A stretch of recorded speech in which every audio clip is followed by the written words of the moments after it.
Hey, welcome back to Points to Ponder, and think about this. How do you act or respond when you're not appreciated?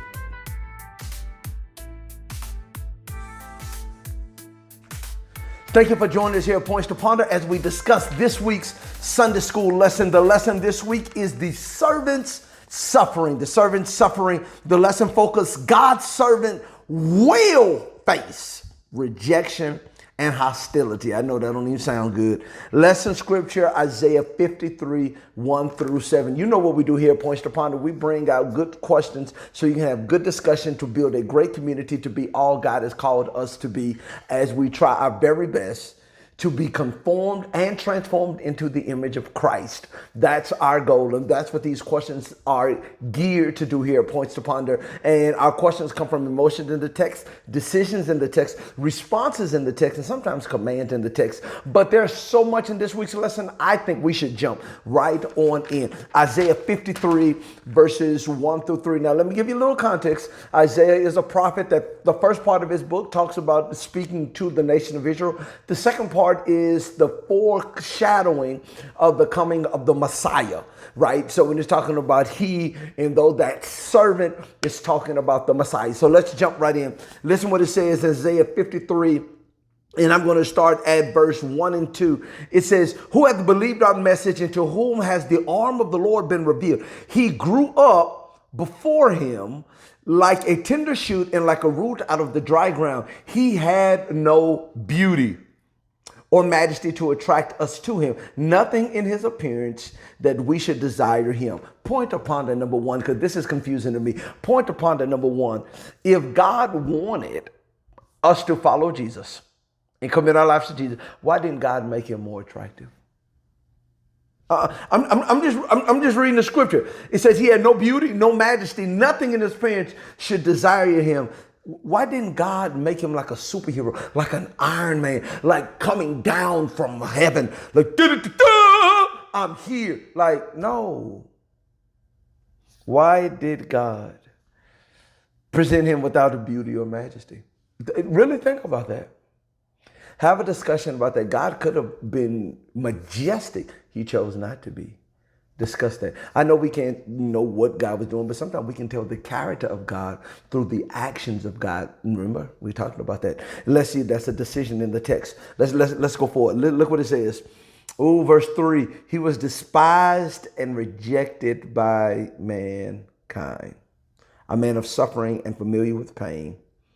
He was despised and rejected by mankind. Point to ponder number 2. I'm going to hit home. Where do you find the strength to still serve, to still be faithful when you're not appreciated? Where do you find that strength? It says he was despised and rejected. Where do you find the strength to still be faithful, still give your all, still be totally committed when you know people are not going to appreciate your actions? You know people are not going to appreciate your efforts. Where do you find your strength? Where do you find your strength? That's point to ponder number 2. Because let me go back to the lesson focus. Listen what it says. Listen, God's servant will face rejection and hostility. And that's still true to this day. So where do you find the strength? How do you keep your focus when you're not appreciated? Wow. Let's look at the end of verse 3. It says, like one for whom people hide their faces, he was despised, and we, held him in low esteem. Point to ponder number 3. Point to ponder number 3. How can we measure our esteem for Jesus? Woo! How can we measure our esteem for Jesus? Now, these people that Isaiah is referring to, because they didn't know exactly who he was, because he didn't look like the Messiah that was supposed to come. So they didn't know. We know. We know. So if we still hold him in low esteem, how do you measure your esteem for Jesus? That's point to ponder number 3. How do you measure it? Are you sold out? Or are you still thinking? Or is he, are you sold out, or is he for sale? Wow. That I ain't even going to give you. That's extra. That's not going to count as number 4. Let's go to the second outline, Isaiah 53, 4 through 7. I love verse 5 because this is a challenging verse for us.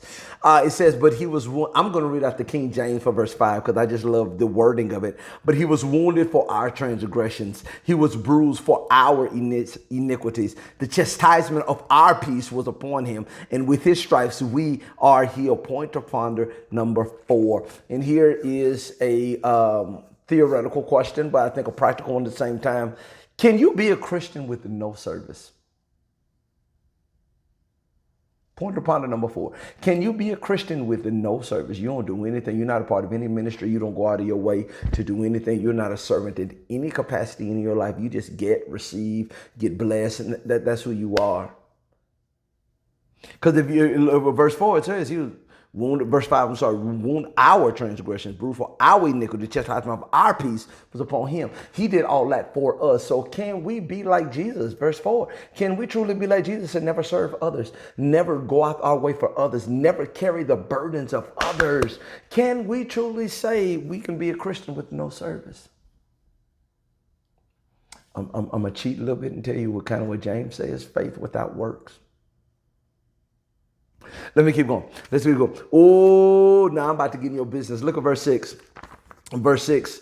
And I'm going to go back to the NIV. It says, we all, like sheep, have gone astray. Each of us has turned our own way, and the Lord has laid on him the iniquity of us all. We all like sheep. Point upon the number 5. Let me go on get in your business. What sheepish ways do you have? What sheepish ways do you have? What always messes up your attitude? What makes you want to quit? Like, what makes you go astray? Have you identified those things? Because a lot of times what we say is, oh, we all fall.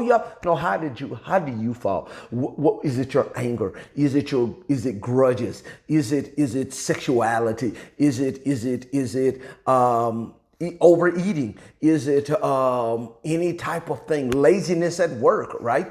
What sheepish ways do you have?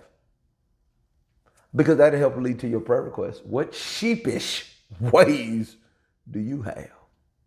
It's so easy to call somebody else a sheep, but what ways you have to make you sheep? But here, verse 7, I'm talking about spiritual maturity here. It says he was oppressed and afflicted, yet he did not open his mouth. Woo! He was led like a lamb to the slaughter, and as a sheep before its shearers is silent, so he did not open his mouth. Point to ponder number 6, another self-reflection question. What areas of life do you need to start being quiet? What areas of your life do you need to start being quiet? That's enough. No more talking. We're done with it.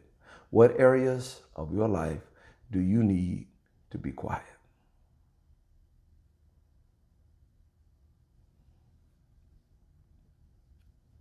To stop complaining. To stop bickering.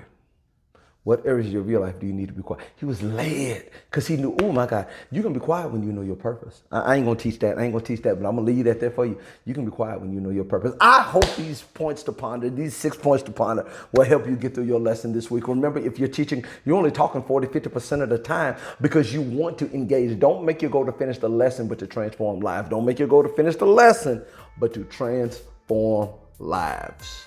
And if this video has been a blessing to you, you know what I want you to do. Like, subscribe, and most importantly, come back next week as we discuss the Sunday school lesson. Bye.